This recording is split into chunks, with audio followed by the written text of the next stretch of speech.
സാറിന് എന്ത് വിഷയത്തെ കുറിച്ച് സംസാരിക്കാൻ പോകുന്നത്? ഇത് നമ്മൾ സിസേറിയൻ ഓപ്പറേഷൻ നിരക്ക് അമിതമായി വർദ്ധിക്കുന്നതിനെ പറ്റിയാണ് ഇന്ന് സംസാരിക്കാൻ ഉദ്ദേശിക്കുന്നത്. ഇത് ആഗോള വ്യാപകമായ ഒരു പ്രതിഭാസമാണ്. സിസേറിയൻ നിരക്ക് ആഗോള വ്യാപകമായിട്ട് ഇത് വർദ്ധിച്ചിട്ടുണ്ട്. പക്ഷേ നമ്മുടെ കേരളത്തിൽ അത് എല്ലാ പരിധികളും ലംഘിച്ച് സ്കൈ റോക്കറ്റിംഗ് രീതിയിലേക്ക് പോയേക്കാണ്. വളരെ വളരെ ഉയർന്ന നിരക്കിലേക്ക് പോയേക്കാണ് കേരളത്തിൽ. ഇപ്പോൾ നമ്മൾ ഇതിൻ്റെ ചരിത്രം എടുത്ത് നോക്കിയാൽ സിസേറിയൻ ആദ്യമായിട്ട് സ്റ്റാർട്ട് ചെയ്ത് ഏകദേശം 1.25 നൂറ്റാണ്ടിന് മുമ്പാണ്. 1.5 നൂറ്റാണ്ടായിട്ടില്ല ആദ്യമായിട്ട് തുടങ്ങുന്നത്. അപ്പോൾ അതിനു മുമ്പ് എന്തായിരുന്നു ഈ സിസേറിയൻ വേണ്ട കേസുകൾക്ക് എന്താണ് ചെയ്യാൻ പറ്റിയിരുന്നത് എന്നുള്ളൊരു ചോദ്യമുണ്ട്. അത് അന്നത്തെ സ്ഥിതി വളരെ പരിതാപകരമായിരുന്നു എന്ന് വേണമെങ്കിൽ പറയാം. കാരണം എന്താണെന്ന് വെച്ചാൽ സിസേറിയൻ ചെയ്തേ മതിയാവൂ എന്നുള്ള കേസുകളിൽ പലപ്പോഴും കുട്ടി അപകടത്തിലാവും, കുട്ടി രക്ഷപ്പെടില്ല. തള്ളയുടെ സ്ഥിതിയും വളരെ അപകടത്തിലായിരുന്നു. ഇപ്പോൾ സാധാരണഗതിയിൽ സിസേറിയൻ ഒഴിവാക്കാൻ പറ്റാത്ത ചില പ്രശ്നങ്ങളുണ്ട്. അത് അന്നും അങ്ങനെ തന്നെ. അതായത് ഒന്ന് കുട്ടിയുടെ സൈസ് കൂടുതൽ. കുട്ടിയുടെ സൈസ് കൂടുതലായാൽ കുട്ടിയുടെ തള്ളയുടെ എല്ലിൻ്റെ ഇടയിൽ കൂടി കടന്നു പോരില്ല. ഒരു എല്ല് വേറെ എല്ലിൻ്റെ ഇടയിൽ കൂടി കടന്നു പോരില്ല. അത് 100% സിസേറിയൻ വേണ്ട കേസാണ്. അത് നമ്മൾ CPD എന്താ പറയുക, കെഫാലോ പെൽവിക് ഡിസ്പ്രപ്പോർഷൻ. കെഫാലോ എന്ന് വെച്ചാൽ ഹെഡ്, പെൽവിക് എന്ന് പറഞ്ഞാൽ സ്ത്രീകളുടെ ഇടുപ്പല്ല്, ഡിസ്പ്രപ്പോർഷൻ. അപ്പോൾ കുട്ടിയുടെ തലയും സ്ത്രീകളുടെ ഇടുപ്പല്ലും തമ്മിലുള്ള, അമ്മമാരുടെ ഇടുപ്പല്ലും തമ്മിലുള്ള ഡിസ്പ്രപ്പോർഷൻ കൊണ്ട് വരുന്ന കേസുകൾ, അതിന് വേറെ ഒരു മാർഗവുമില്ല, സിസേറിയൻ തന്നെ ചെയ്യണം. പിന്നെ അപ്പം ഇങ്ങനെയുള്ള കേസുകൾ പണ്ട് വന്നാൽ അന്ന് അവർ ചെയ്തിരുന്നത് ആ കുട്ടിയെ നഷ്ടപ്പെടുത്തുക. ക്രേനിയോട്ടമി എന്ന് പറഞ്ഞൊരു സംഗതിയാണ് ചെയ്തിരുന്നത്. അതായത് ഒരു ക്രേനിയോട്ടമി ഫോഴ്സപ്സ് പറഞ്ഞൊരു ഇതുണ്ട്, ഇൻസ്ട്രുമെൻ്റ് ഉണ്ട്. ആ ഇൻസ്ട്രുമെൻ്റ് കൊണ്ട് ഈ കുട്ടിയുടെ തല കുത്തി ചോർത്തി ആ ബ്രെയിൻ മാറ്റർ പുറത്തേക്ക് തള്ളി, അപ്പോൾ അത് ചുരുങ്ങി, എന്നിട്ട് ആ കുട്ടിയെ പ്രസവിപ്പിച്ചെടുക്കും. അപ്പോൾ തള്ളയുടെ ജീവൻ രക്ഷപ്പെടുത്താമെന്ന് മാത്രം. അതാണ് അന്ന് ചെയ്തിരുന്നത് പണ്ട് കാലത്ത്. പിന്നെ വേറൊരു രീതിയിൽ സിസേറിയൻ വരാവുന്നൊരു സാഹചര്യമുള്ളത്, കുട്ടി വിലങ്ങനെ, ശരിക്കും വിലങ്ങനെ, ട്രാൻസ്വേഴ്സിലായി എന്ന് പറയും. കുട്ടി വിലങ്ങനെ തന്നെ കിടക്കുക. കുട്ടി വിലങ്ങനെ കിടന്നു കഴിഞ്ഞാൽ പ്രസവിച്ച് പോരാൻ യാതൊരു രീതിയിലും മാർഗമില്ല. അപ്പോൾ അങ്ങനെ വന്നു കഴിയുമ്പോൾ എന്താ ചെയ്തിരുന്നത് വെച്ചാൽ എവിസറേഷൻ എന്ന് പറയുന്ന ഓപ്പറേഷൻ ഉണ്ട്. അതായത് താഴേന്ന് നമ്മൾ ചില ഉപകരണങ്ങൾ ഇട്ടിട്ട് കുട്ടിയുടെ വയറ് തുറന്ന് അവിടെ നിന്നുള്ള കുടലും ബാക്കിയുള്ള സാധനങ്ങളൊക്കെ പുറത്തേക്ക് വലിച്ചിട്ട് അതിൻ്റെ വലിപ്പം കുറച്ചിട്ട് അതിനെ സ്ക്യൂസ് ചെയ്ത് പുറത്തേക്ക്, ആ കുട്ടീനെ സ്ക്യൂസ് ചെയ്ത് പുറത്തേക്ക് ഇറക്കി എടുക്കുന്ന, അതായത് പീസായിട്ടൊക്കെ വരും എടുക്കുന്ന ഒരു എവിസറേഷൻ എന്ന് പറയും. പിന്നെ വേറൊരു സാഹചര്യം, കുട്ടി ഇങ്ങനെ വിലങ്ങിനെയായിരിക്കും കിടക്കുക, പക്ഷേ ആ കുട്ടിയുടെ ഷോൾഡർ കുറച്ച് പ്രസവിച്ച് പുറത്തേക്ക് തള്ളി വരും. ഷോൾഡർ, അത് നമ്മൾ പറയുക ഷോൾഡർ പ്രസൻറ്റേഷൻ എന്ന് പറയുക. പക്ഷേ കുട്ടി പ്രസവിച്ച് പോരില്ല. സൈസുള്ള കുട്ടിയാണ് പ്രസവിച്ച് പോരില്ല. സൈസ് കുറഞ്ഞ കുട്ടിയാണെങ്കിൽ വളഞ്ഞൊടിഞ്ഞ് ഒരു പക്ഷേ ചിലപ്പോൾ പുറത്തേക്ക് തള്ളിപ്പോരും. സൈസുള്ള കുട്ടിയാണെങ്കിൽ പുറത്തേക്ക് പോരില്ല. അപ്പോൾ അങ്ങനെ വരുമ്പോൾ നമ്മൾ ഒരു ഡീക്യാപിറ്റേഷൻ സ്കാൽപ്പൽ എന്ന് പറഞ്ഞൊരു സാധനമുണ്ട്. ഡീക്യാപിറ്റേഷൻ ഉപയോഗിക്കുന്ന ഒരു ഇത്, അതായത് ഈ കുട്ടിയുടെ കഴുത്ത് നമ്മൾ താഴെ കൂടി ഇൻസ്ട്രുമെൻ്റ് ഇട്ടിട്ട്, ഒരു വളഞ്ഞ അരിവാൾ പോലെ ഒരു ഇൻസ്ട്രുമെൻ്റ് ഇട്ടിട്ട് ആ കുട്ടിയുടെ കഴുത്ത് മുറിച്ചിട്ട് തലയും ഉടനെ രണ്ടാക്കി, തലയെ വേറെ എടുക്കും, ഉടലിന് വേറെ എടുക്കും. അങ്ങനെയുള്ള ഇത് ചെയ്തിട്ടുണ്ട്. ഇങ്ങനെയൊക്കെയാണ്. അപ്പോൾ ഇതൊക്കെ വളരെ റിസ്ക്കുള്ള പ്രൊസീജിയേഴ്സാണ്. തള്ളയ്ക്കും ഒക്കെ വളരെ അപകടം സംഭവിക്കാവുന്ന സാഹചര്യങ്ങളൊക്കെ ഉള്ളതാണ്. അപ്പോൾ അന്നത്തെ കാലത്ത് പ്രസവിക്കാൻ പറ്റാത്ത കേസുകൾ ഈ രീതിയിലാണ് കുറേയൊക്കെ അത് മാനേജ് ചെയ്തിരുന്നത്. കുട്ടിയെ രക്ഷപ്പെടില്ല, കുട്ടിയെ നമുക്ക് രക്ഷപ്പെടുത്താൻ പറ്റില്ല. പക്ഷെ തള്ളെ ഒരു പക്ഷേ മിക്കവാറൊക്കെ നമുക്ക് എങ്ങനെ രക്ഷപ്പെടുത്തിയെടുക്കാം. അല്ല, ഇതൊന്നും ചെയ്യാൻ പറ്റാതെ നമ്മൾ നെഗ്ലക്ട് ചെയ്തിട്ടേക്കുന്ന കേസാണെങ്കിൽ ഗർഭപാത്രം പൊട്ടി കുട്ടി വയറ്റിനകത്തേക്ക് വരും, വയറ്റിൽ കിടന്ന് കുട്ടി പോകും, തള്ളയെ അപകടത്തിൽപ്പെടും, തള്ളയെ രക്ഷപ്പെടുത്താൻ പറ്റില്ല. അപ്പം ഇങ്ങനെയൊക്കെയുള്ള സാഹചര്യങ്ങളിലാണ് ഈ സിസേറിയൻ ഓപ്പറേഷൻ തന്നെ തുടങ്ങിയത്. ആ ഓപ്പറേഷൻ തുടങ്ങിയ കാലത്ത് മരണനിരക്ക് കൂടുതലായിരിക്കും, പക്ഷേ പിൽക്കാലത്ത് വളരെ സേഫായി വന്ന് ഇപ്പോഴത്തെ കാലത്ത് സിസേറിയൻ എന്ന് വെച്ചാൽ വളരെ സേഫായിട്ടുണ്ട്, വളരെ വളരെ സേഫായിട്ടുണ്ട്. അപ്പോൾ അതുകൊണ്ട് തന്നെയാണ് ഈ ഡോക്ടർമാർ കൺമൂക്ക് അടച്ചിട്ട് ഇതൊക്കെ ചെയ്തു വിടുന്നത്, ചെയ്തുകൊണ്ടൊരു കാരണം. പക്ഷേ ഒരു സിസേറിയൻ മരണനിരക്ക് കൂടുതലാണെങ്കിൽ ഡോക്ടർമാർ ചെയ്യില്ല, ഇതുപോലെ ചെയ്യില്ല. അപ്പോൾ പക്ഷേ ഇന്ന് നമ്മുടെ നാട്ടിൽ എല്ലാ പരിധിയും ലംഘിച്ചിട്ടുള്ള രീതിയിലാണ് സിസേറിയൻ നിരക്ക് കൂടി വരുന്നത്. അത് കേരളത്തിൽ തന്നെ രണ്ട് തെക്കൻ ഭാഗവും വടക്കൻ ഭാഗവും തമ്മിൽ വ്യത്യാസമുണ്ട്. തെക്കൻ ഭാഗത്ത് സിസേറിയൻ റേറ്റ്, അതായത് തിരുക്കൊച്ചി ഭാഗത്ത് സിസേറിയൻ റേറ്റ് വളരെ കൂടുതലാണ്, ഏകദേശം 50% മേലെ വരുന്നുണ്ട്. വടക്കൻ ഭാഗത്ത് മലബാർ ഭാഗത്ത് ഏകദേശം 30% അടുത്താ വരുന്നുള്ളൂ. അങ്ങനെ വ്യത്യാസം കൂടി കേരളത്തിലുണ്ട്. അപ്പോൾ ഇത് ഒരു നിയന്ത്രണമില്ലാതെ, ഒരു കടിഞ്ഞാണില്ലാത്ത രീതിയിൽ ആണ് ഇത് മുന്നോട്ട് പോകുന്നത്. ഇതിൽ വളരെയധികം ഇത് കാര്യങ്ങൾ സർക്കാർ തന്നെ ചെയ്യാനുണ്ട് ഈ കാര്യത്തിൽ. ഇപ്പം ആഗോള വ്യാപകമായിട്ട് നോക്കുകയാണെങ്കിൽ വിദേശ രാജ്യങ്ങൾ, ഇപ്പോൾ അമേരിക്കയിൽ സിസേറിയൻ റേറ്റ് ഏകദേശം 30%. ഇംഗ്ലണ്ടിൽ സിസേറിയൻ റേറ്റ് കൂടിയിട്ട് കുറേ വർഷങ്ങൾക്ക് വലിയ ഒച്ചപ്പാടൊക്കെ ഉണ്ടായി. പിന്നെ അത് കുറച്ച് കൊണ്ടുവന്ന് ഏകദേശം ഒരു 25-28% ആക്കി. അത് കഴിഞ്ഞിട്ട് വീണ്ടും ഇപ്പോൾ കൂടിയിട്ടുണ്ട്. ഇംഗ്ലണ്ടിൽ സിസേറിയൻ 40% വന്നിട്ടുണ്ട്. അങ്ങനെ മിക്കവാറും രാജ്യങ്ങളിലെല്ലാം സിസേറിയൻ റേറ്റ് കൂടുതലാണ്. പക്ഷേ വികസിത രാജ്യങ്ങളിൽ സിസേറിയൻ റേറ്റ് ഏറ്റവും കുറവുള്ള രാജ്യം ഇസ്രായേലാണ്. ഇസ്രായേലിൽ ഏകദേശം 20% താഴെയാണ് സിസേറിയൻ റേറ്റ്. മറ്റ് വികസിത രാജ്യങ്ങളിലെല്ലാം ഇതുപോലെ സിസേറിയൻ റേറ്റ് ഇതുപോലെ 30% അതിനോട് അനുബന്ധിച്ചുള്ള ആ റേറ്റിലാണുള്ളത്. കേരളത്തിൽ പക്ഷേ അതെല്ലാം മറികടന്നിട്ട് 50%, തിരുക്കൊച്ചി ഭാഗത്ത് 50% മേലേറ്റ് സിസേറിയൻ റേറ്റ് ഉണ്ട്. അപ്പോൾ അത് ശരിക്കും സർക്കാർ ഇടപെട്ട് നിയന്ത്രിക്കേണ്ട ഒരു സാഹചര്യം തന്നെ ഉണ്ട്. ഈ എന്താണ് സിസേറിയൻ റേറ്റ് കൂടുന്നതിനുള്ള കാരണങ്ങൾ ഇത് പരിശോധിച്ചാൽ ഒന്നാമത്തെ സംഗതി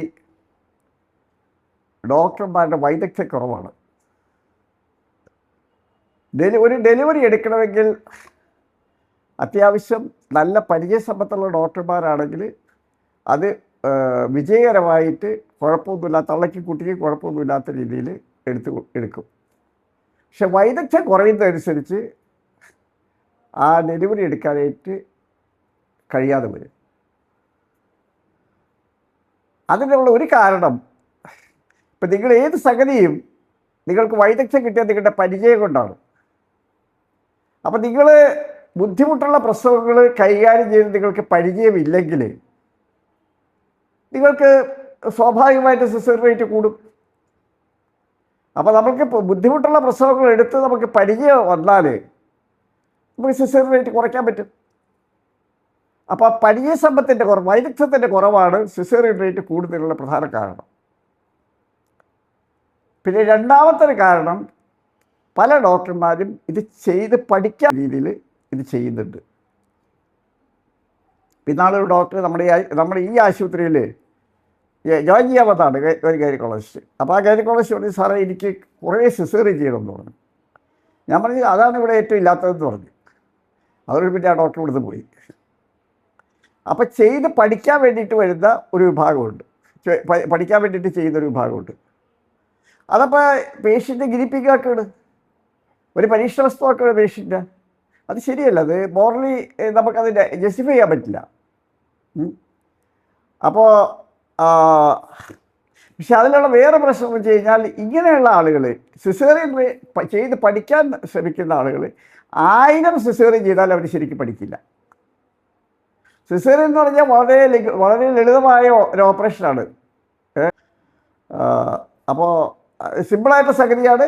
പക്ഷേ അത് നമ്മൾ കോമൺ സെൻസ് വെച്ച് കാര്യങ്ങൾ മനസ്സിലാക്കി ചെയ്യാൻ പഠിച്ചാൽ മതി. അത്രയ്ക്കുള്ള കാര്യമുള്ളൂ സിസേറിയൻ. അപ്പോൾ പഠിക്കാൻ വേണ്ടിയിട്ട് സിസേറിയൻ ചെയ്യുന്ന ഒരു വിഭാഗം ഡോക്ടർമാരുണ്ട്. അത് നമുക്ക് മോറലായിട്ട് നമുക്കത് ജസ്റ്റിഫൈ ചെയ്യാൻ പറ്റില്ല. അവർ ആയിരം കേസ് ചെയ്താലും അവർ ശരിയായിട്ട് ചെയ്യാൻ പഠിക്കുകയില്ല. ഒരു കേസ് ശരിക്കും കുറച്ച് ഒരു സാമാന്യമായിട്ടുള്ളൊരു വൈദഗ്ധ്യമുള്ളൊരു ഡോക്ടർ ഒരു കേസ് കണ്ടാൽ മാത്രം മതി. അയാൾക്ക് സ്വന്തമായിട്ട് ചെയ്യാം, സിസേറിയൻ ചെയ്യാം. അത്രയ്ക്കുള്ള കാര്യമുള്ളൂ സിസേറിയൻ. അപ്പോൾ അതാണ് വേറൊരു കാരണം സിസേറിയൻ കൂടാൻ. മൂന്നാമത്തെ ഒരു കാരണം സാമ്പത്തികമാണ്. അതെല്ലാവർക്കും അറിയാവുന്നൊരു സംഗതിയാണ്. പണ്ട് ഞാൻ ഏകദേശം കുറേ കൊല്ലങ്ങൾക്ക് മുമ്പ് വേറെ ആവശ്യത്തിന് മധ്യ കേരളത്തിലെ ഒരാശുപത്രി പോകാൻ ഇടവന്നു. അപ്പോൾ അവിടെ അന്ന് സിസേറിയൻ റേറ്റ് 54%. വലിയ ഹോസ്പിറ്റലാണ്. 54%. അവിടുത്തെ പീഡിയാട്രീഷ്യനോട് പറഞ്ഞ 54%. അപ്പോൾ ഞങ്ങളുടെ നാട്ടിൽ ഒരു കന്യാസ്ത്രീയോട് വർക്ക് ചെയ്യുന്നുണ്ട്. ഞാൻ ആ കന്യാസ്ത്രീയോട് ചോദിച്ചു, എന്താ സിസ്റ്റർ ഇത് ഇവിടെ ഈ സിസേറിയൻ ഇത്ര കൂടുതൽ വരെ എന്ന് ചോദിച്ചു. അപ്പോൾ ആ കന്യാസ്ത്രീ പറഞ്ഞതെന്ന് വെച്ച് കഴിഞ്ഞാൽ ഇവിടുത്തെ മാനേജറെ അച്ഛൻ ഡോക്ടർമാർക്ക് 5000 രൂപ, അതായത് ഏകദേശം 25 കൊല്ലം മുമ്പാണ്, 5000 രൂപ കമ്മീഷൻ കൊടുത്തിട്ടാണ് സിസേറിയൻ ചെയ്യിക്കുന്നത്. അപ്പോൾ സംഗതി ക്ലിയറായില്ലേ? ഞാൻ ഏതായാലും ഈ മാനേജറെ ഒന്ന് കണ്ട് സംസാരിക്കുമെന്ന് വിചാരിച്ചു. ഇയാളെ വഴിക്ക് വെച്ച് കണ്ടു, സംസാരിച്ചു. അയാൾ എന്നോട് സംസാരിക്കാത്തതല്ല, പെട്ടെന്ന് തന്നെ പോയി കളഞ്ഞു. അപ്പോൾ അങ്ങനെ ചെയ്യുന്ന അതിപ്പോൾ ഡോക്ടർമാരും അല്ലെങ്കിൽ മാനേജ്മെൻറ്റും, ഇപ്പോൾ മാനേജ്മെൻറ്റ് പൈസ കൊടുത്തിട്ടുണ്ട് ഡോക്ടർ പൈസ. വേറെ സംഗതി വെച്ചാൽ ആ ആശുപത്രിയിൽ കേരളത്തിലെ ഒരു പ്രമുഖനായ രാഷ്ട്രീയ നേതാവിൻ്റെ മരുമകൾ വർക്ക് ചെയ്തിട്ടുണ്ടായിരുന്നു, ഗൈനക്കോളജിസ്റ്റായിട്ട്. വളരെ പ്രമുഖനായ ഒരു രാഷ്ട്രീയ നേതാവിൻ്റെ മരുമകൾ വർക്ക് ചെയ്യുന്നുണ്ടായിരുന്നു. ആ സ്ത്രീ പിന്നീട് സൂയിസൈഡ് ചെയ്തു കേട്ടോ. അപ്പോൾ അങ്ങനെയുള്ളവരെ കൊണ്ടാണ് ഇവർ ഈ കമ്മീഷൻ. അപ്പോൾ ആ സ്ത്രീ മേടിച്ചതോ നമുക്ക് പറയാൻ പറ്റില്ല. അത് മിക്കവാറും അത് ചെയ്യാൻ വഴിയില്ല.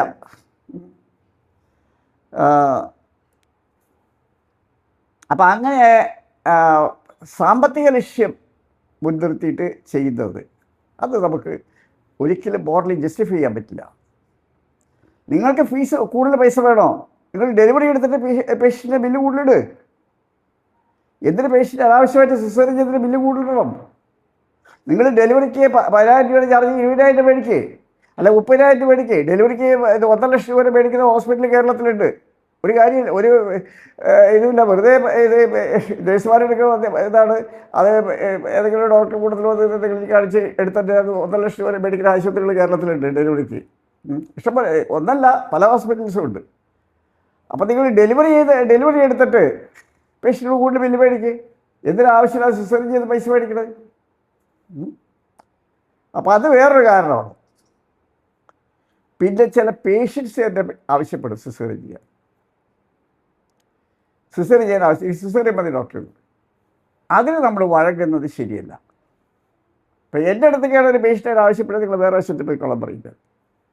ഇവിടെ നിങ്ങളെ സംബന്ധിച്ച് സിസേറിയൻ്റെ ആവശ്യമില്ല. നിങ്ങൾക്ക് സിസേറിയൻ വേണോ, നിങ്ങൾ വേറെ ആശുപത്രി പോയി ചെയ്യിച്ചോളൂ, ഞാൻ ചെയ്യില്ലെന്ന് പറയും. അങ്ങനെ ചെയ്യാം. അപ്പോൾ ചില പേഷ്യൻസ് തന്നെ ആവശ്യപ്പെടും. ഈ പേഷ്യൻസ് ആവശ്യപ്പെട്ടത് എന്താണെന്ന് വെച്ചാൽ അവർക്ക് ചില ധാരണകളുണ്ട്. സിസേറിയൻ ചെയ്താലും അത് കഴിഞ്ഞിട്ട് വരുമ്പോൾ ഇത് പേഷ്യൻ്റ് ഓപ്പറേഷൻ അനസ്തേഷ്യ പോയി കഴിയുമ്പോൾ പിന്നെ വേദന ഉണ്ടാവും. ആ വേദന ഏതാനും ദിവസം നീണ്ടു വയ്ക്കും. ഡെലിവറി ആണെന്നുണ്ടെങ്കിൽ വേദന ഉണ്ടാവും, തീർച്ചയായിട്ടും വേദന ഉണ്ടാവും. ഓരോരുത്തർക്കും ഓരോ രീതിയിലാണ്, ഓരോരുത്തരും സഹിക്കുന്നതിന് വ്യത്യാസമുണ്ട്. അപ്പോൾ അത് പക്ഷേ ഏതാനും മണിക്കൂറുകൾക്കുള്ളത് കഴിഞ്ഞു, പിന്നെ അവർ ഫ്രീ ആയി, പിന്നെ അത് കുഴപ്പമൊന്നുമില്ല. അപ്പോൾ അങ്ങനെ പേഷ്യൻസ് തന്നെ പറഞ്ഞിട്ട് ചെയ്യിക്കുന്നൊരു വിഭാഗമുണ്ട്. അതുകൊണ്ട് പിന്നെ വേറൊന്ന് നേരത്തെ സിസേറിയൻ ചെയ്ത കേസുകൾ, അത് പിന്നെ ചെയ്യുന്നതിന് നമുക്ക് കുറ്റം പറയാൻ പറ്റില്ല. അത് ഡെലിവറി ചെയ്യിക്കാം, നേരത്തെ സിസേറിയൻ ചെയ്ത കേസുകൾ ഡെലിവറി ചെയ്യിക്കാം. പക്ഷേ അത് പൊതുവേ ഡോക്ടർമാരെ അതിന് മുതിരില്ല. കാരണം അതിന് കുറച്ച് റിസ്ക് ഉള്ളതാണ്. കുറച്ച് എക്സ്പീരിയൻസ് ആയിട്ടുള്ള ആളുകൾക്ക് അത് ചെയ്യാൻ പറ്റുള്ളൂ. അപ്പോൾ അല്ലാത്തവർക്ക് അത് ചെയ്താൽ റിസ്ക് ഉണ്ട്. അപ്പോൾ അത് ചെയ്താൽ നമുക്ക് ന്യായീകരിക്കാം. പിന്നെ വേറൊന്ന് ഡിഫെൻസീവ് പ്രാക്ടീസാണ്. ഡിഫെൻസീവ് പ്രാക്ടീസ് എന്ന് പറഞ്ഞാൽ ഇപ്പോൾ പല കേസുകളിൽ ഇപ്പോൾ കുട്ടി നഷ്ടപ്പെട്ടു പോയി, ചിലപ്പോൾ കുട്ടി നഷ്ടപ്പെട്ടു. അപ്പോൾ ആ പേഷ്യൻസ് എന്താ പറയുകയെന്നറിയാമോ? അത് ഓപ്പറേഷൻ ചെയ്തിട്ട് കുട്ടി രക്ഷപ്പെടുമായിരുന്നു. അപ്പം ഇങ്ങനെ ഉള്ള പഴി കേൾക്കാതിരിക്കാനായിട്ട് ചില ഡോക്ടർമാർ ഡിഫെൻസീവ് പ്രാക്ടീസായിട്ട് നേരത്തെ കുട്ടിയെ സിസേറിയൻ ചെയ്തേക്കും. അപ്പോൾ പിന്നെ പ്രശ്നമില്ലല്ലോ. പക്ഷേ എന്താ സിസേറിയൻ ചെയ്തെടുക്കുന്നത് കുട്ടി രക്ഷപ്പെടില്ല ചില കേസുകളിൽ. അപ്പോൾ ആ സിസേറിയൻ ചെയ്തുകൊണ്ട് കുട്ടിയുടെ രക്ഷപ്പെടുത്തുക എന്നുള്ളത് നമ്മൾ കാര്യമായിട്ടുള്ള വ്യത്യാസമൊന്നുമില്ല. നോർമൽ ഡെലിവറി ആയാലും സിസേറിയൻ ആയാലും കുട്ടിയുടെ മോർട്ടാലിറ്റി ഏകദേശം ഒരുപോലെ തന്നെയായിരിക്കും. അതിൽ വലിയ മാറ്റമൊന്നും ഉണ്ടാവില്ല. അപ്പോൾ അങ്ങനെ ഒരു ഡിഫെൻസീവ് പ്രാക്ടീസ്. അപ്പം പിന്നെ പേഷ്യൻസിന് പരാതി പറയാനില്ല. ഇപ്പോൾ പല കോംപ്ലിക്കേഷൻസ് വന്നിട്ട് അവസാനം പറഞ്ഞ പേഷ്യൻസ് പറഞ്ഞ പരാതി ഓപ്പറേഷൻ ചെയ്തെങ്കിലും പ്രശ്നം ഉണ്ടാവില്ലായിരുന്നു. അത് പക്ഷേ അവരുടെ ഭാഷയോടത് ഓപ്പറേഷൻ ചെയ്ത് കഴിഞ്ഞാലും പ്രശ്നങ്ങളുണ്ടാവാം, അതവരുടെ ഭാഷയോട് മാത്രമേ ഉള്ളൂ. പക്ഷെ അങ്ങനെ ഒരു ഇത് തടുക്കാൻ വേണ്ടിയിട്ട് ഡിഫെൻസീവ് പ്രാക്ടീസായിട്ട് പലരും സിസേറിയൻ ചെയ്യുന്നുണ്ട്. ഇങ്ങനെയൊക്കെയാണ് ഇന്ന് ഈ സിസേറിയൻ റേറ്റ് കൂടുതലുള്ള കാരണം. അപ്പോൾ ഇത് വേറെ സംഗതി എന്ന് വെച്ച് കഴിഞ്ഞാൽ പേഷ്യൻസ് പലപ്പോഴും തിരിച്ച് ചോദിക്കുന്നില്ല ഡോക്ടർമാരോട്, എന്താണ് ഡോക്ടറെ സിസേറിയൻ ചെയ്യാനായിട്ട് കാരണം, അല്ലെങ്കിൽ നിങ്ങൾക്ക് ഈ ആശുപത്രി ഇത്ര നീ സിസേറിയൻ വരാൻ കാരണം എന്താണ്, മറ്റു ചില ആശുപത്രി അത്ര ഇല്ലല്ലോ, അപ്പോൾ അതിൻ്റെ കാരണം എന്താണ്, അപ്പോൾ നിങ്ങളുടെ പരിചയക്കുറവാണ്. ഇങ്ങനെയുള്ള രീതിയിൽ പേഷ്യൻസ് തിരിച്ച് ഡോക്ടർമാരോട് ചോദിക്കുന്നൊരു സിറ്റുവേഷൻ ഉണ്ടായാൽ ചിലപ്പോൾ അതിൽ കുറച്ച് വ്യത്യാസം വരും. ശരിക്കും പറഞ്ഞാൽ സിസേറിയൻ അത്യാവശ്യം വേണ്ട സാഹചര്യങ്ങളുണ്ട്, പക്ഷെ അതൊരു 5% കൂടുതൽ വരില്ല. ഒരു 5% കൂടുതൽ. ഇപ്പോൾ WHO ഇത് ഇതനുസരിച്ച് ക്രൈറ്റീരിയ അനുസരിച്ച് 5 മുതൽ 15% വരെ സിസേറിയൻ അക്സെപ്റ്റബിളാണ്. അതിന് മേലെ വരുന്നത് അക്സെപ്റ്റബിൾ അല്ല. അപ്പോൾ അതിൻ്റെ അർത്ഥം 15% മേലെ സിസേറിയൻ ചെയ്യുന്ന സ്ഥാപനങ്ങളാണെങ്കിൽ ആ സ്ഥാപനങ്ങളുടെ ആ നിലവാരം നമുക്ക് അംഗീകരിക്കാൻ പറ്റില്ല. ആ നിലവാരം ഇല്ലാതെ തന്നെ പറയണം. ആ സ്ഥാപനങ്ങൾക്ക് നിലവാരം മോശമാണ് ആ സ്ഥാപനങ്ങളുടെ എന്ന് തന്നെ പറയണം. അപ്പോൾ വേൾഡ് ഹെൽത്ത് ഓർഗനൈസേഷൻ്റെ ഇതനുസരിച്ച് 5 മുതൽ 15% വരെ സിസേറിയൻ അത് സാധിക്കും. ഒരു നല്ല പരിചയസമ്പന്നരായ ഡോക്ടർമാരാണെങ്കിൽ സിസേറിയൻ റേറ്റ് 5% ഒതുക്കാൻ പറ്റും, 5% താഴെ ആക്കാൻ പറ്റും. ഒരേ റിസൾട്ട് ഉണ്ട്. അതായത് കുട്ടിയെ സംബന്ധിച്ചും ബാക്കിയുള്ളവരെ ഒക്കെ എല്ലാം ഒരേ റിസൾട്ട് ഉണ്ട്. 5% താഴെ ആക്കാൻ പറ്റും. അപ്പോൾ അതാണ് ഇന്നത്തെ ഈ സിസേറിയൻ നിരക്കിനെ സംബന്ധിച്ച് ഒരു ന്യായമായിട്ടുള്ളൊരിത്, ഒരു അക്സെപ്റ്റബിൾ ആയിട്ടുള്ള റേറ്റ്. ഇനി ഏതൊക്കെ സാഹചര്യങ്ങളാണ് സിസേറിയൻ സാധാരണ വേണ്ടി വരുന്നത് എന്നുള്ളത് പറയാം. ചില നമുക്ക് സിസേറിയൻ അല്ലാതെ വേറെ വഴിയില്ല എന്നുള്ള ചില സാഹചര്യങ്ങളാണ്. അത് ഒന്നാമത്തെ സംഗതി കുട്ടിയുടെ വലിപ്പം കൂടിയാണ്. കുട്ടിയുടെ വലിപ്പം കൂടി കുട്ടി പ്രസവിച്ച് പോരില്ലാത്തൊരു വലിപ്പമാണെങ്കിൽ തീർച്ചയായിട്ടും 100% അത് സിസേറിയൻ തന്നെ ചെയ്യണം. രണ്ടാമത്തെ വേറൊരു സംഗതി, കുട്ടി നേരെ വിലങ്ങനെ കിടക്കുകയാണ്, അതായത് ട്രാൻസ്വേഴ്സ് ലൈൻ. മറ്റേ താഴെയായിട്ടുള്ളതല്ല, അങ്ങനെയുള്ള വിലക്കരയല്ല, അത് ബ്രീച്ച് എന്നാണ് പറയുക. ഇത് ട്രാൻസ്വേഴ്സ് ലൈ ആണ്. ഇങ്ങനെ ട്രാൻസ്വേഴ്സ് ലൈ ആയിട്ട് കിടക്കുന്നത് സിസേറിയൻ തന്നെ ചെയ്യാൻ നിവൃത്തിയില്ല. അത് ഡെലിവറിക്ക് മുമ്പ് നമുക്ക് കറക്റ്റ് പൊസിഷൻ കറക്റ്റ് ചെയ്യാം, പരിചയമുള്ളവരാണെങ്കിൽ ചെയ്യാൻ പറ്റും. എല്ലാം പറ്റണമെന്നില്ല, മിക്കതൊക്കെ ചിലപ്പോൾ കറക്റ്റ് ചെയ്യാൻ പറ്റും. അപ്പോൾ അത് അങ്ങനെ കറക്റ്റ് ചെയ്യാൻ പറ്റാത്തതാണെങ്കിൽ പിന്നെ അത് സിസേറിയൻ ചെയ്യാം. മൂന്നാമത്തത് പ്ലാസൻ്റ. സാധാരണ രീതിയിൽ പ്ലാസൻ്റ മുകളിൽ എവിടെയെങ്കിലുമൊക്കെ ഇരിക്കുക, ചിലത് താഴോട്ട് ഇറങ്ങിയിട്ട് ഗർഭപാത്രത്തിൻ്റെ വായ്ഭാഗം അടച്ചു ഇരിക്കും. അപ്പോൾ ഗർഭപാത്രത്തിൻ്റെ വായ്ഭാഗം അടച്ചിരുന്ന് കഴിഞ്ഞാൽ ഗർഭപാത്രം തുറന്നു വരുന്ന സമയത്ത് അവിടുന്ന് ബ്ലീഡിങ് വരും, ശക്തിയായുള്ള ബ്ലീഡിങ് വരും. അതിന് നമ്മൾ പറയുക പ്ലാസൻ്റ പ്രിവിയ എന്നാണ് പറയുക. അപ്പോൾ ആ പ്ലാസൻ്റ പ്രിവിയ വന്നാലും നമ്മൾ സിസേറിയൻ നിർബന്ധമായിട്ട് ചെയ്യേണ്ടി വരും. പിന്നെ ഇങ്ങനെയുള്ള ഈ തരം സാഹചര്യങ്ങളിലാണ് തീർത്തും സിസേറിയൻ ഒഴിവാക്കാൻ പറ്റാത്ത സാഹചര്യങ്ങൾ. പിന്നെ ചില സാഹചര്യങ്ങളിൽ ചിലപ്പോൾ സിസേറിയൻ ഒഴിവാക്കാം, പക്ഷേങ്കിൽ ചിലപ്പോൾ ചെയ്താൽ നമുക്ക് ന്യായീകരിക്കാം. ഉദാഹരണമായിട്ട് പ്രഷർ വളരെ കൂടുതലാണ്, പ്രസവിപ്പിച്ചെടുക്കാനായിട്ടുള്ള സമയത്തിന് നമ്മൾ കൊടുത്തു കഴിഞ്ഞാൽ ചിലപ്പോൾ കുട്ടിയുടെ കാര്യത്തിൽ ചിലപ്പോൾ തകരാറ് വരും. അപ്പോഴും സിസേറിയൻ ചിലപ്പോൾ ചെയ്യേണ്ടി വരും.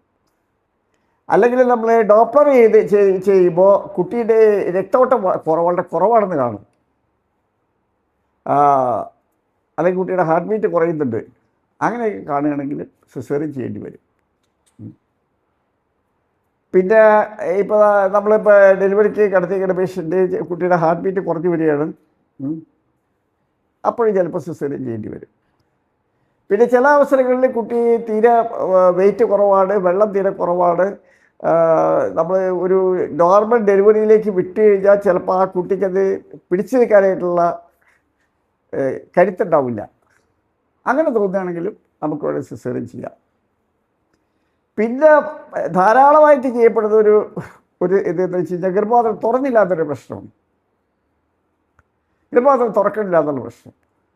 ആ ഗർഭപാത്രം തുറക്കാത്ത നമ്മൾ ആ പ്രസവം എടുക്കുന്ന ഡോക്ടർമാർ വൈദഗ്ധ്യക്കുറവാണ്. അത് പരിചയസമ്പന്നരായ ഡോക്ടർമാരാണെങ്കിൽ ആ പ്രശ്നമേ ഉണ്ടാവില്ല. പക്ഷെ വേറെ ചില സാഹചര്യങ്ങളുണ്ട്, ഈ കുട്ടിയുടെ വലിപ്പം കൂടുതലായതുകൊണ്ട് ചിലപ്പോൾ ഗർഭപാത്രം തുറക്കാതെ വരാം. അങ്ങനെയുള്ളതാണെങ്കിൽ പിന്നെ അത് ഓപ്പറേഷൻ ചെയ്യാം. അപ്പോൾ അത് കുട്ടിയുടെ വലിപ്പം കൂടുതലായിട്ടുള്ള പ്രശ്നം കൊണ്ടാണ്. അത് നേരത്തെ മനസ്സിലാക്കണം. നേരത്തെ മനസ്സിലാക്കി അതായത് ചെയ്യാം. അപ്പോൾ ഇത് വളരെ സാധാരണമായിട്ടൊരു കാരണമാണ് കുട്ടിയുടെ ഇത് ഗർഭപാത്രം തുറക്കണില്ല എന്ന് പറഞ്ഞത്. അത് പക്ഷേ ആ ഡോക്ടർമാരുടെ വൈദഗ്ധ്യക്കുറവാണ്. അതായത് നല്ല പരിചയസമ്പന്നരാണ് ഉള്ള ഡോക്ടർമാരാണെങ്കിൽ ആ ഗർഭപാത്രം തുറക്കും, പ്രസവിക്കുകയും ചെയ്യും. പിന്നെ ചിലപ്പോൾ ബ്ലീഡിങ് വന്നു, പ്രസവത്തിന് മുമ്പേ ബ്ലീഡിങ് വന്നു, കുട്ടിയെ രക്ഷപ്പെടുത്തണമെങ്കിൽ ചില ഓപ്പറേഷൻ ചെയ്യേണ്ട സ്ഥിതിയാണ്, അത് ചെയ്യാം. അങ്ങനെയുള്ള ആണെങ്കിൽ ചെയ്യാം. അപ്പോൾ ഇങ്ങനെയൊക്കെയുള്ള കുറച്ച് കാരണങ്ങളാണ് ഈ സാധാരണഗതിയിൽ നമുക്ക് സിസേറിയൻ ചെയ്യേണ്ടി വരുന്ന സിറ്റുവേഷൻസ്. അതിൻ്റെ അപ്പുറമായിട്ട് വേദന വരുന്നില്ല എന്ന് പറഞ്ഞൊരു സിസേറിയൻ ചെയ്യുന്ന ആളുണ്ട്. അത് പക്ഷേ നിർഭാഗ്യകരമാണ്. ഒരു ഗൈനക്കോളജിസ്റ്റ് ആണെങ്കിൽ ഒരു ഗർഭിണിക്ക് വേദന വരുത്താൻ അറിഞ്ഞിരിക്കണം. ഒരു വേദന വരുന്നില്ലാത്തൊരു ഗൈനക്കോളജിസ്റ്റ് പറയുകയാണെങ്കിൽ അവരാ ഈ പേരിന് യോഗ്യരല്ല. അപ്പോൾ അതൊരു കാരണമല്ല. വേദന വരുന്നില്ല എന്ന് പറഞ്ഞ് വേദന വരുത്തണം, അത് സാധിക്കും. അതെല്ലാം അവരുടെ പരിചയക്കുറവുകൊണ്ടാണ് അത് സംഭവിക്കുന്നത്. അതൊക്കെ സാധിക്കും അത്. അപ്പോൾ ഇങ്ങനെയൊക്കെയുള്ള കാരണങ്ങൾ കൊണ്ടാണ് സിസേറിയൻ നമുക്ക് ചെയ്യുന്നത്. കുറേയൊക്കെ നമ്മൾ അക്സെപ്റ്റബിളാണ്, കുറേയൊക്കെ നിർബന്ധമായിട്ട് ചെയ്യേണ്ടി വരും. അങ്ങനെയൊക്കെ ശരിയാണ്. പിന്നെ ഇനി നമ്മൾ സിസേറിയൻ ചെയ്തു, ഇത് സാധാരണ രീതിയിൽ ഓപ്പറേഷൻ ചെയ്തു, മുറിവൊക്കെ ഉണക്കി പേഷ്യൻ്റ് സുഖമായിട്ട് വീട്ടിൽ പോയി. പക്ഷേ ഇതിന് ദീർഘകാല ഇത് വെച്ച് നോക്കുമ്പോൾ ചില തകരാറുകളുണ്ട് സിസേറിയൻ ഓപ്പറേഷന്. ഫ്യൂച്ചർ ഇമ്മീഡിയറ്റ് ഇതല്ല, ഫ്യൂച്ചർ കോൺസിക്വൻസസ് ഉണ്ട്. അതിൽ ഏറ്റവും പ്രധാനപ്പെട്ടത് ഈ നമ്മളൊരു ഓപ്പറേഷൻ, ഏത് ഓപ്പറേഷൻ ആയാലും സാധ്യതയുണ്ട്. ചെയ്ത് കഴിഞ്ഞാൽ അതിനുശേഷം ഈ വയറിൻ്റെ ഉള്ളിൽ കുടലൊക്കെ ഒട്ടിപ്പിടിക്കാൻ സാധ്യതയുണ്ട്. പ്രത്യേകിച്ച് ദൈവാല, ഒപ്പൻ്റെ എന്ന് പറയും, ദൈവാല ഒരു വലിയ ദൈവാല വയറിൻ്റെ ഉള്ളിൽ കിടപ്പുണ്ട്. അത് അവിടെ ഇവിടെയൊക്കെ ഒട്ടിപ്പിടിക്കും, അല്ലെങ്കിൽ കുടലിട്ട് ഒട്ടിപ്പിടിക്കാം. അപ്പം ഇങ്ങനെ ഒരു പ്രശ്നം ഈ സിസേറിയൻ ചെയ്ത് കഴിഞ്ഞാൽ ഉണ്ടാവാം. പിന്നെ വേറെ സംഗതി എന്താണെന്ന് വെച്ച് കഴിഞ്ഞാൽ ഈ സിസേറിയൻ ചെയ്ത ആ ഗർഭപാത്രത്തിൻ്റെ ആ ഭാഗം വയറുമായിട്ട് ഒട്ടിപ്പിടിക്കും. ഗർഭപാത്രം തന്നെ വയറുമായിട്ട് ഒട്ടിപ്പിടിക്കുന്ന സാഹചര്യം. അപ്പോൾ ഇങ്ങനെയൊക്കെ വന്നു കഴിഞ്ഞാലുള്ള പ്രശ്നം പിന്നീട് നമുക്കൊരു ഓപ്പറേഷന് വേണ്ടി വരുമ്പോൾ, ഇപ്പോൾ അത് പ്രത്യേകിച്ച് നമ്മൾ കാണുന്നത് ഇപ്പോൾ ഒരു ലാപ്രോസ്കോപ്പി സർജറി പിന്നെ വേണ്ടി വരുമ്പോൾ നമ്മൾ ലാപ്രോസ്കോപ്പി അതിൻ്റെ നമ്മൾ കാണാനുള്ള സാധനം ഇട്ട് നമ്മൾ നോക്കുമ്പോൾ കാണാം ഇത് മുഴുവൻ ഒട്ടിപ്പിടിച്ച് ഒന്നും അങ്ങോട്ട് നമുക്കവിടെ കടക്കാൻ പറ്റാത്ത സ്ഥിതിയായിട്ടുണ്ടാവും. അപ്പോൾ ഇത് പേഷ്യൻ്റ് മനസ്സിലാക്കുന്നില്ല. പേഷ്യൻ്റ് വയറ്റിനകത്താണ് കിടക്കുന്നത്. പേഷ്യൻ്റ് വലിയ കാര്യമായിട്ട് സിംറ്റംസ് ഉണ്ടാവണമെന്നില്ല. ചിലപ്പോൾ ചില സിംറ്റംസ് ഉണ്ടാവും, പക്ഷേ പൊതുവേ ചിലപ്പോൾ വലിയ കാര്യമായിട്ടുള്ള സിംറ്റംസ് ഉണ്ടാവണമെന്നില്ല. പക്ഷേ ഇത് പേഷ്യൻ്റ് മനസ്സിലാക്കുന്നില്ല. ഇതിന് ബുദ്ധിമുട്ട് എങ്ങനെയാണെന്ന് വെച്ച് കഴിഞ്ഞാൽ പിന്നീട് എന്തെങ്കിലും ഒരു ഓപ്പറേഷൻ വരുമ്പോൾ ആണ് ഒരു വെള്ളം കുടിക്കുക ഭയങ്കര പ്രശ്നമായിട്ട് വരിക. നമുക്കൊന്നും ആ ഭാഗത്തേക്ക് തിരിഞ്ഞു നോക്കാൻ പറ്റുന്ന സ്ഥിതിയിൽ ഇപ്പം എന്താ ഈയിടെ ഒരു കുറച്ചാൾ ലാപ്രസ് ഇത് അണ്ടാശയത്തിൽ ഒരു പണിയായിട്ട് ഓപ്പറേഷൻ ചെയ്യാനായിട്ട് നോക്കിയപ്പോൾ ഒരു രീതിയിൽ അങ്ങോട്ട് കിടക്കാൻ പറ്റില്ല. പിന്നെ വളരെ പണിപ്പെട്ട് 1.5 മണിക്കൂർ എടുത്തിട്ടാണ് അവർ ശരിയാക്കി പിന്നെ ഓപ്പറേഷൻ ചെയ്തത്. അപ്പോൾ ഇതാണ് അതിൻ്റെ വേറൊരു കോൺസിക്വൻസ്. നമ്മൾ ലോങ് ടേം ഇമ്മീഡിയറ്റ് കോൺസിക്വൻസ് പറയാൻ പറ്റുന്നുണ്ട്, അത് നമ്മൾ പറയണ്ട, അത് സാധാരണ ഓപ്പറേഷൻസിലെല്ലാം ഉണ്ടാകുന്ന കോൺസിക്വൻസാണ്. Long term consequence. പിന്നെ കുട്ടികളുടെ കാര്യത്തിൽ ചെറിയ വ്യത്യാസം കാണുന്നുണ്ട്. അത് ചില സ്റ്റഡീസിൽ സിസേറിയൻ ചെയ്തെടുത്ത കുട്ടികളിൽ ആസ്മ, അലർജി, ചൈൽഡ്ഹുഡ് ഒബിസിറ്റി ഇത് കൂടുതലായിട്ട് കാണുന്നത്. അതായത് കുട്ടികളാകുമ്പോൾ പൊണ്ണത്തടിയാവുക, ആസ്മ, പിന്നെ ഇത് അലർജി, ഇതെല്ലാം കൂടുതലായിട്ട് ഇങ്ങനെയുള്ള. അത് എത്രത്തോളം ആ സ്റ്റഡീസ് യാഥാർത്ഥ്യമാണെന്ന് നമുക്ക് പറയാൻ പറ്റില്ല. പക്ഷേ എങ്കിലും പല സ്റ്റഡീസിലും ഇതിങ്ങനെ കാണുന്നുണ്ട്, ഇങ്ങനൊരു വ്യത്യാസം, ഇങ്ങനെ എടുത്ത കുട്ടികളുടെ വ്യത്യാസം കാണുന്നുണ്ട്. പിന്നെ വേറെ പ്രശ്നം, നമ്മളിപ്പോൾ സിസേറിയൻ ചെയ്ത് എടുത്തു കുട്ടിക്ക് ഇപ്പോൾ അരക്കക്കുറവ് വന്നു, അല്ലെങ്കിൽ ഹാർട്ട് ബീറ്റ് കുറഞ്ഞു വന്നു. അപ്പോൾ നിങ്ങൾ സിസേറിയൻ ചെയ്യുമ്പോൾ വളരെ കൃത്യമായിട്ട് ഒരു അസസ്മെൻറ്റ് നടത്തിയിട്ട് വേണം ചെയ്യാൻ. ചിലപ്പോൾ കുട്ടിയുടെ ഇത് ഓക്സിജൻ സപ്ലൈ വളരെ കുറഞ്ഞിട്ട് കുട്ടിയുടെ കണ്ടീഷൻ വളരെ മോശമായിരിക്കുന്ന സാഹചര്യത്തിൽ നമ്മൾ ആ കുട്ടിയെ ഓപ്പറേഷൻ ചെയ്തെടുത്താൽ ആ കുട്ടി കരയില്ല, ആ കരയാൻ വളരെ താമസം വരും. അപ്പോൾ അങ്ങനെ വന്നു ചെയ്യുമ്പോൾ ആ കുട്ടിയുടെ ബ്രെയിനിലേക്ക് ഉള്ള ഇത്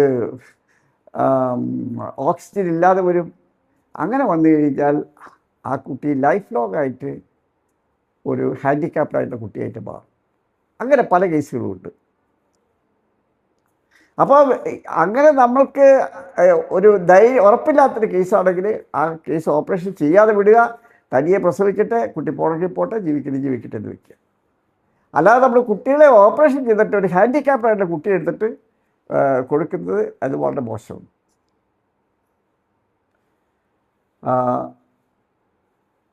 അപ്പോൾ ഇങ്ങനെയൊക്കെയുള്ള ആ കുട്ടികളിൽ വരാവുന്ന പ്രശ്നങ്ങൾ, ഈ സിസേറിയനുള്ള കുട്ടികളിൽ വരാവുന്ന പ്രശ്നങ്ങളൊക്കെ ഉണ്ട്. ഇനി നമ്മൾക്ക് എങ്ങനെയാണ് സിസേറിയൻ ഒഴിവാക്കാൻ പറ്റുക എന്നുള്ളത് നോക്കണം. പണ്ട് ഒരു പരിണിതപ്രജ്ഞനായ ഒരു ബിഷക്കുരൻ പറഞ്ഞിട്ടുള്ളത്, watchful expectancy and masterly inactivity എന്നാണ് ഒരു ഡെലിവറി എടുക്കുന്നതിനെ പറ്റി പറഞ്ഞിട്ടുള്ളത്. അത് ഓരോ വാക്കും പ്രധാനമാണ്. Watchful expectancy and masterly inactivity. അതായത് നമ്മൾ വളരെ വാച്ച്ഫുള്ളായിട്ട് നിൽക്കുക, അവർ ഡെലിവറി ചെയ്യും എന്നുള്ള പ്രതീക്ഷയോട് മുന്നോട്ട് പോവുക, പക്ഷേ വാച്ച്ഫുള്ളായിരിക്കണം. അതായത് ഓരോ സംഗതികളും നമ്മൾ ശ്രദ്ധിച്ചുകൊണ്ട് നിൽക്കണം. മാസ്റ്റർലി ഇനാക്ടിവിറ്റി എന്ന് പറഞ്ഞാൽ നിങ്ങൾ കാര്യമായിട്ട് ഇൻ്റർഫിയർ ചെയ്യരുത്. മാസ്റ്റർലി ആയിരിക്കണം, പക്ഷേ ഇൻ്റർഫിയർ ചെയ്യേണ്ട സമയത്ത് ഇൻ്റർഫിയർ ചെയ്യുകയും ചെയ്യണം. അതാണ് മാസ്റ്റർലി ഇനാക്ടിവിറ്റി എന്ന് പറയുന്നത്.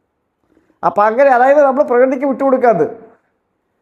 വിട്ടുകൊടുത്തു കഴിഞ്ഞാൽ സാധാരണഗതിയിൽ ആ പ്രസവം നോർമലായിട്ടൊക്കെ നടക്കും, പ്രകൃതിക്ക് വിട്ടുകൊടുത്താൽ.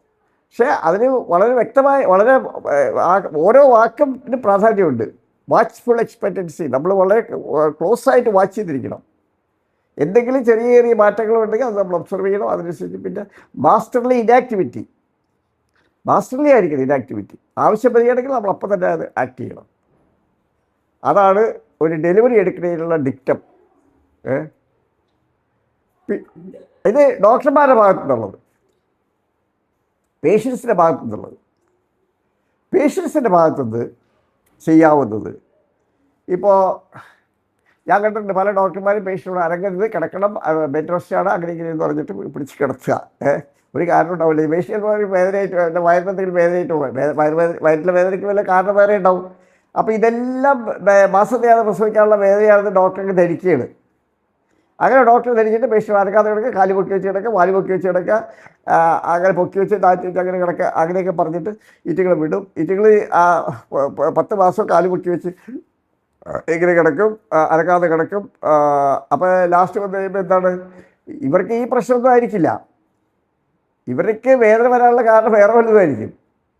അത് പ്രീറ്റൈം ലേബർ എന്നാ പറയുക, വേദന നേരത്തെ വരുന്നതിന്. അത് നേരത്തെ വേദന വരുന്നത്, പക്ഷേ ആ കാരണം അതുകൊണ്ടാവണമെന്നില്ല പേഷ്യൻ്റ് വേദന, വേറെ എന്തെങ്കിലും കാരണം കൊണ്ടുള്ള വേദനയായിരിക്കാം. അപ്പം അത് നേരെ അത് ശരിയായിട്ട് ഇത് ശരിയായിട്ടും പ്രസവത്തിൻ്റേതായിട്ടുള്ള, അതായത് മാസത്തിലാണ് പ്രസവിക്കാനുള്ള വേദനയാണ്, തീർച്ചയായിട്ടും നമ്മൾ മുൻകരുതലെടുക്കണം. ആ പേഷ്യൻ്റ് റെസ്റ്റ് കൊടുക്കണം, പേഷ്യന് വേണ്ടി നിശ്ചയിച്ചിടണം, പെട്ടെന്ന് പ്രസവിച്ച് വരാതെ കളിച്ചിട്ടിടണം, അങ്ങനെയുള്ള കാര്യങ്ങളൊക്കെ നമ്മൾ ചെയ്യണം. അല്ലാതെ വ്യക്തമായിട്ട് കൃത്യമായിട്ട് അത് അസസ് ചെയ്യാതെ പേഷ്യൻ്റിനോട് റെസ്റ്റ് എടുക്കണം, അനങ്ങാതെ കിടക്കണം, അങ്ങനെ പറഞ്ഞ് ഇറ്റിങ്ങളത് പറയണം. അതുപോലെ തന്നെ കേൾക്കുകയാണ്, 10 മാസം അനങ്ങാതെ കിടക്കുകയാണ്. അങ്ങനെയൊക്കെ വന്നു കഴിയുമ്പോൾ ലാസ്റ്റ് വന്നു കഴിയുമ്പോൾ പ്രസവത്തിന് ശരിയായിട്ട് വരില്ല. ആ പ്രസവം ശരിയായിട്ട് പ്രോഗ്രസ് ചെയ്യില്ല. സാധാരണ രീതിയിൽ പ്രസവത്തിന് നോർമലാവാൻ, കോംപ്ലിക്കേഷൻസ് ഇല്ലാതിരിക്കാൻ സ്ത്രീകൾ അവരുടെ സാധാരണ റുട്ടീൻ ജോലികളെല്ലാം ചെയ്യുക. മിറ്റമടിക്കുക, നടക്കുക, ചെറിയ വ്യായാമങ്ങൾ ചെയ്യുക, ഇതെല്ലാം ചെയ്യാം.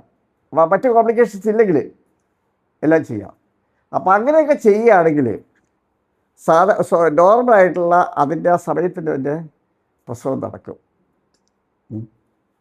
പിന്നെ വേറെ സംഗതി, ഈ പലപ്പോഴും പല ആശുപത്രികളിലും പേഷ്യൻസിന് ഡേറ്റിന് ശേഷം അഡ്മിറ്റ് ചെയ്യുന്നൊരു ഒരു പ്രാക്ടീസ് ഉണ്ട്. പക്ഷെ അത് ശരിയല്ല. ഏത് ഡെലിവറി കേസായാലും ശരി, ഡേറ്റിന് 2 ആഴ്ച മുമ്പ് അഡ്മിറ്റ് ചെയ്യുന്നതാണ് ഏറ്റവും നല്ലത്. അപ്പം അങ്ങനെ വരുമ്പോൾ ഈ ഡേറ്റ് അടുക്കുന്തോറുമുള്ള പ്രശ്നം എന്താണെന്ന് വെച്ചാൽ, കുട്ടിയുടെ അനക്കം കുറയാൻ സാധ്യതയുണ്ട്, കുട്ടിയുടെ ബ്ലഡ് സപ്ലൈ കുറയാൻ സാധ്യതയുണ്ട്. അപ്പോൾ ആ കാരണങ്ങളോട് തന്നെ പിന്നെ കുട്ടി പേഷ്യൻ്റ് സിസേറിയനിലേക്ക് പോകാൻ സാധ്യതയുണ്ട്. പക്ഷേ 2 ആഴ്ച മുമ്പ് അല്ലെങ്കിൽ ചിലപ്പോൾ 3 ആഴ്ച മുമ്പ് അഡ്മിറ്റ് ചെയ്യേണ്ടി വരും. ഇപ്പോൾ വെള്ളം തീരെ കുറവാണെങ്കിൽ 3 ആഴ്ച മുമ്പ് 4 ആഴ്ച മുമ്പ് അഡ്മിറ്റ് ചെയ്യേണ്ടി വരും. അപ്പോൾ അങ്ങനെയുള്ള കേസുകളിൽ റുട്ടീനായിട്ട് നമ്മൾ 2 ആഴ്ച മുമ്പ് നമ്മൾ അഡ്മിറ്റ് ചെയ്ത് 4 ദിവസം, ഒരു 3-4 ദിവസത്തിലുള്ള ഡെലിവറി ചെയ്ത് കഴിഞ്ഞാൽ ഈ കുട്ടിയുടെ അനക്കക്കുറവ് വന്നുകൊണ്ട്, ഹാർട്ട് ബീറ്റ് കുറഞ്ഞുകൊണ്ട്, അല്ലെങ്കിൽ മെക്കോണിയം, അതായത് കുട്ടിയുടെ മഷി ഇളകിയതുകൊണ്ട്, ഇങ്ങനെയുള്ള കാരണങ്ങളോടുള്ള സിസേറിയൻ ഒഴിവാക്കി കിട്ടും. അപ്പോൾ ഈ കേരളത്തിൽ സിസേറിയൻ റേറ്റ് ഇത്രയധികം വർദ്ധിക്കുന്നത് തടയാനായിട്ട് അത് എല്ലാ പരിധി ലംഘിച്ചിട്ടാണ് ഇപ്പോൾ പോകുന്നത്. തിരുക്കൊച്ചി ഭാഗത്ത് എല്ലാ പരിധി ലംഘിച്ചാൽ, പലവാറും പിന്നെ നമുക്ക് ടോളറേറ്റ് ചെയ്യാം, 10-30% ഉള്ളൂ.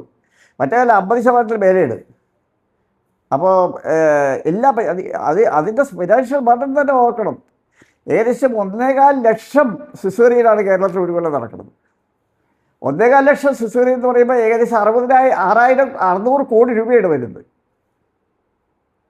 600 കോടി രൂപ ഈ പേഷ്യൻസ് ആശുപത്രികളിൽ കൊണ്ടുപോയി കൊടുക്കുകയാണ്. 600 കോടി രൂപ ഇതിനു വേണ്ടി മാത്രം. അതിന് ഒരു 4/3 ഭാഗവും നമുക്ക് ഒഴിവാക്കാവുന്നതാണ്. അപ്പം 450 കോടി രൂപ പേഷ്യൻ്റിലിരിക്കും. അപ്പം അങ്ങനെയുള്ള ഒരു ഫൈനാൻഷ്യൽ ബർഡൻ കൂടി ഇതിൻ്റെ പുറകിലുണ്ട്. അപ്പം അതുകൊണ്ട് സർക്കാർ ഇതിന് എന്തെങ്കിലും ഒരു മാർഗം കണ്ടുപിടിക്കണം. അതിന് നിയന്ത്രണങ്ങൾ വെക്കണം. നിയന്ത്രണങ്ങൾ വെച്ച് കഴിഞ്ഞാൽ ഡോക്ടർമാർ അതിനെ അനുസരിക്കുള്ളൂ. അതൊന്നും സർക്കാർ ചെയ്യുന്നില്ല. പിന്നെ മെഡിക്കൽ കോളേജുകളിൽ നിന്നാണെങ്കിലും അതിനുള്ള റെക്കമെൻഡേഷൻസോ പരിപാടികളൊന്നും സർക്കാരിലേക്ക് പോകുന്നില്ല.